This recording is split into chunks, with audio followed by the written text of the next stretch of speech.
Hola, ¿qué tal amigos? Bienvenidos a este segundo video de la página Control Automático Educación, donde vamos a continuar explicando el asunto de respuesta en frecuencia. Mi nombre es Sergio Castaño y bienvenidos al curso. En el video pasado vimos que vamos a aprender cómo se comportan los sistemas elementales en el dominio de la frecuencia. En el video pasado vimos cómo se comporta un derivador, un integrador y una ganancia. Vamos a estudiar cómo se comporta un polo simple con una ganancia estática igual a 1. O sea que estoy hablando de un sistema ideal de primera orden. Entonces, ¿cómo es? Si tenemos mi función de transferencia de primera orden ideal, lo voy a llevar al dominio de la frecuencia, reemplazo la S por J omega. Entonces aquí vemos que queda tau por J omega más 1. Vamos entonces a hallar la ganancia, el margen de ganancia. Vemos entonces que si lo pasamos a decibelios, sería 20 logaritmos del numerador menos 20 logaritmos del denominador. Vemos que esto es 0, entonces mi margen de ganancia simplemente en decibelios, obviamente, simplemente va a ser la raíz cuadrada de mi constante de tiempo por la frecuencia. Esta frecuencia la voy variando al cuadrado más 1. Así queda entonces representada mi margen de ganancia para un polo simple estable. Miremos entonces qué pasa. Vamos a empezarle a dar valores a la frecuencia. Cuando la frecuencia vale 0, voy a tener entonces que sería menos 20 logaritmo de 1, porque si esto vale 0, solamente quedaría raíz de 1 y raíz de 1 es 1. O sea que sería 0 decibelios. O sea que para la frecuencia 0 vamos a tener 0 decibelios en el margen de ganancia. Vamos a evaluar las frecuencias también en el tau. Miremos qué pasa cuando la frecuencia vale 1 sobre tau. Cuando la frecuencia vale 1 sobre tau, reemplazamos este omega sobre 1 sobre tau, que haría que sería menos logaritmo, menos 20 logaritmos raíz de 2, que es aproximadamente los menos 3 decibelios. Esto lo vamos a ver más adelante. Esto va a ser el ancho de banda del sistema. Entonces ya vamos viendo que a medida que va aumentando la frecuencia, en el diagrama de ganancias va a empezar a caer. Evaluemos la última frecuencia, digamos, cuando la frecuencia es muy grande, cuando está por allá en infinito. Entonces cuando la frecuencia está por allá en infinito serían menos 20 logaritmos raíz de tau de omega n, de omega. Si este número omega es muy grande, pues este 1 se desprecia, porque un número súper grande al cuadrado es simplemente tener ese número grande multiplicado por tau. Así entonces estudiaremos el margen de ganancias. Vamos a mirar cómo se comporta la fase. Recordemos que la fase es el imaginario sobre el real, el arcotangente del imaginario, que sería omega sobre el real. Vamos entonces a darle valores a la frecuencia. Miramos, cuando la frecuencia vale 0, menos arcotangente de 0 es 0. Cuando otra vez 1 sobre tau lo evaluamos en la singularidad, menos arcotangente de 1 sobre tau sería menos arcotangente de 1, o sea menos 45. Y por último lo evaluamos cuando esta frecuencia omega sea muy grande, casi infinito. Entonces ella se va a acercar a menos 90 grados. Damos acá un ejemplo. Acá tenemos un sistema de primera orden. Vemos entonces que, como lo describíamos, a bajas frecuencias, cuando estoy a bajas frecuencias aquí, la ganancia efectivamente es 0. Cuando llega al tau, el tau sería 0.3, o sea, cuando llega aquí sería 0.1, 0.2, 0.3. Cuando llega aquí es cuando empieza a caer. Aquí vemos que serían los menos 3 decibelios y comienza a caer una razón de, como lo vemos aquí, una razón de menos 20 logaritmo raíz de tau omega. Lo mismo con el ángulo. El ángulo comienza en 0, comienza a caer, llega a 45 más o menos. La frecuencia sería igual a cuando usted da igual al polo, y ella va a caer, va a tender a menos 90. Entonces siempre un sistema de primer orden va a tener una respuesta así parecida. Siempre va a ser lo mismo, ella va a ir hasta el polo y ahí comienza a caer. Y la fase va desde 0 hasta menos 90 grados. Miremos cómo se comporta un cero simple, con parte real negativa, o sea, con un polo estable. Si tengo el siguiente polo, tau S más 1, lo mismo, reemplazamos la S por J omega, que sería tau J omega más 1. Hallamos el módulo, que ya lo sabemos allá, raíz cuadrada de este al cuadrado más este al cuadrado. Entonces, si lo pasamos al dominio de decibelios, a la unidad de decibelios, sería 20 logaritmo del módulo de E en J omega, o sea, sería raíz de tau omega al cuadrado más 1. Vemos que es muy parecido a lo que vimos anteriormente con el polo simple.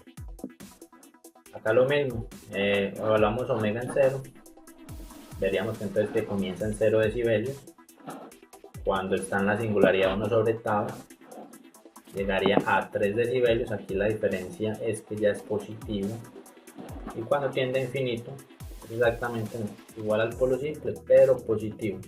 O sea que vemos que un cero simple se va a comportar como un polo simple, solo que el polo simple era negativo y el cero simple va a ser positivo. Vemos que en la fase, vamos a analizar la fase es exactamente la misma, solo que es positiva otra vez. Lo mismo, cuando omega vale 0, entonces el acotamiento va a ser 0, cuando vale 1 sobre tau va a ser 45, y cuando tiende a infinito el omega va a ser 90 grados. O sea que un cero simple con parte real negativa se comporta igual a un polo simple con parte real negativa, solo que de manera positiva, de manera contraria. Veamos el ejemplo. Vemos que entonces al tener un 0, en este caso, en este ejemplo, S1 más 5S, él empieza en 0 en bajas frecuencias, y cuando llega al polo, que sería menos un quinto, comienza a subir, y vemos que la fase efectivamente comienza en 0 y comienza a subir. Cuando llega al polo llega a 45 grados y continúa hasta llegar a los 90 grados. Vemos que es exactamente igual al polo simple, solo que de manera contraria. Ya no es negativo, sino que es positivo. Veamos cómo se comporta un polo simple, pero esta vez con parte real positiva, o sea, un polo inestable. Vamos a ver que casi que es el mismo análisis que hemos estado haciendo. Obtenemos primero el módulo, evaluamos la frecuencia en los 3 puntos que lo hemos evaluado, y si analizamos nos da exactamente lo mismo en la ganancia que un polo con parte real negativa. O sea, la ganancia es exactamente igual, no cambia nada, pero la ganancia va a cambiar la ganancia no cambia nada. Lo que lo va a diferenciar de un polo simple con parte real positiva, o sea, un polo inestable con un polo estable, va a ser la fase. Si recordamos, el polo simple con parte real negativa tenía exactamente los mismos ángulos, pero negativos. Vemos que acá, cuando tiene una parte real positiva, los polos, la fase va a ser positiva. Entonces, ¿qué va a pasar cuando graficamos nuestro diagrama de Bode? Va a pasar lo siguiente. Tenemos nuestro diagrama normal de primera orden, vemos que se comporta exactamente igual. Él empieza a caer cuando llega al polo, pero la fase comienza desde 0 y sube hasta 90 grados. Vemos que entonces dominando simplemente dominando el concepto de cómo se comporta un sistema de primera orden, mire que desde ahí pudimos analizar un cero simple que se comporta exactamente parecido, igual, solo que contrario. Y podemos analizar un sistema también de primera orden inestable con un polo positivo. Como para cerrar, veamos entonces cómo sería un cero simple con parte real positiva, es decir, un cero inestable. El análisis vuelve a ser exactamente el mismo, no cambia en nada, cambio S por J omega, entonces sería 1 menos J omega. Hallamos el módulo y lo pasamos a decibelios, volvemos haciendo el mismo análisis, analizamos la frecuencia en estos tres puntos y vemos que el módulo de ganancias da exactamente igual al cero estable o al cero con parte real negativa, y solo va a cambiar en la fase, que da lo mismo pero con ángulos negativos. Acá vemos un ejemplo. El diagrama de ganancia se comporta exactamente igual a un cero, pero la fase ella va a comenzar entonces ya no va a comenzar desde 0 subiendo hasta 90, sino que ya comienza desde 360 y vimos que ya es negativo. Empieza cuando la frecuencia es 0, menos 45 menos 90. Al ser un cero inestable, ella va a empezar desde 360 y comienza a bajar 90 grados hasta 270.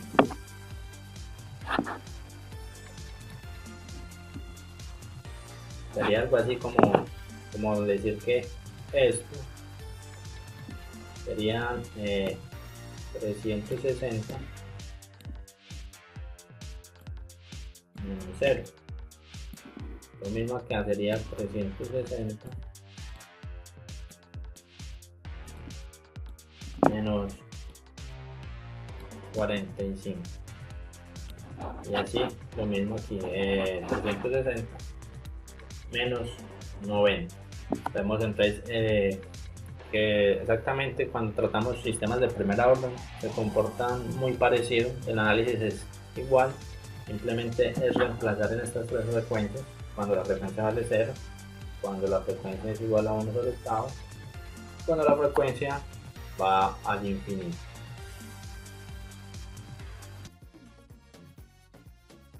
Ya se extendió mucho el video, vamos a ver rápidamente lo que es el retardo en el tiempo. Un retraso no amplifica ni atenúa. Cuando tenemos retrasos en nuestras funciones de transferencias, o sea, esto no va a amplificar ni va a atenuar mi señal. O sea que la entrada va a ser exactamente igual a la salida, solo que va a estar retrasada un tiempo cualquiera respecto a la entrada. Entonces, si por ejemplo, tengo un atraso puro, reemplazo la S por J omega, sería E a la menos J omega. El diagrama de ganancias siempre me va a dar 0, porque no va a amplificar ni va a atenuar. Y la fase va a tener este comportamiento, omega por tau, radianes. Esto quiere decir que un atraso va a ir desfasando la señal de entrada rápidamente. La va a desfasar casi que proporcionalmente a la frecuencia. Por lo tanto, por ejemplo, si nosotros graficáramos el diagrama de Bode no en escala logarítmica sino en escala lineal, veríamos que comienza a decaer una línea recta, una escala lineal, y vemos que cuando lo graficamos en escala logarítmica, la fase va a empezar a caer exponencialmente. Y de aquí viene la importancia, la dificultad de controlar sistemas con atrasos, porque su fase comienza a caer de manera muy grande a medida que la frecuencia va aumentando. Damos un ejemplo aquí. Cuando tengo una función de transferencia de un atraso puro de punto 3S, vemos que la ganancia es siempre 0 y vemos que la fase comienza a caer exponencialmente, hacia abajo. vemos que ya casi que en la frecuencia de 1 radian por segundo ya está llegando a 180, y si seguimos aumentando la frecuencia ya va a seguir para abajo y va a llegar a la inestabilidad. Un sistema siempre va a ser estable siempre desde que su fase no sea menor a menos 180. Si el sistema, si la fase es menor a 180, ya menos 270, menos 360, ya el sistema se torna inestable. Eso lo vamos a explicar en próximos videos. En el diagrama de Bode de sistemas de lazo cerrado. Lo que es el diagrama de Bode, acá hay una pequeña bibliografía donde saqué un poco la información. En el próximo video entonces, primero espero que haya quedado, más o menos se haya visto como la idea de lo que se hace en diagrama de Bode para poderlo graficar, qué puntos son los que tenemos que evaluar, más o menos que se tenga como la noción de, tengo un sistema de primer orden, sé que se va a comportar de tal manera, tengo un sistema de segundo orden, sé que se va a comportar de tal otra manera, que va a tener un pico de resonancia, etc. Ya tenemos como una noción general cómo se comporta cada sistema, y con esto ya vamos a poder construir y graficar cualquier diagrama de Bode. Y eso es lo que vamos a hacer en el siguiente video. Vamos a hacer ejemplos, llevarlo a la práctica. Vamos a graficar los diagramas de Bode de manera asintótica, o sea, allí con la mano, con cálculos, y los vamos a comparar con los diagramas de Bode hechos en MATLAB, que deben quedar más o menos parecidos, no van a quedar exactamente igual, pero la idea es esa, y vamos a analizar qué es lo que pasa con nuestros sistemas en el dominio de la frecuencia. Espero les haya gustado. Si tienen alguna sugerencia, alguna duda, pueden escribir. Y muchas gracias por asistir al video. Recuerden suscribirse al canal, no se vayan sin suscribirse, darle like y compartan la información. Visiten la página controlautomaticoeducacion.com y hasta una próxima oportunidad. Muchas gracias.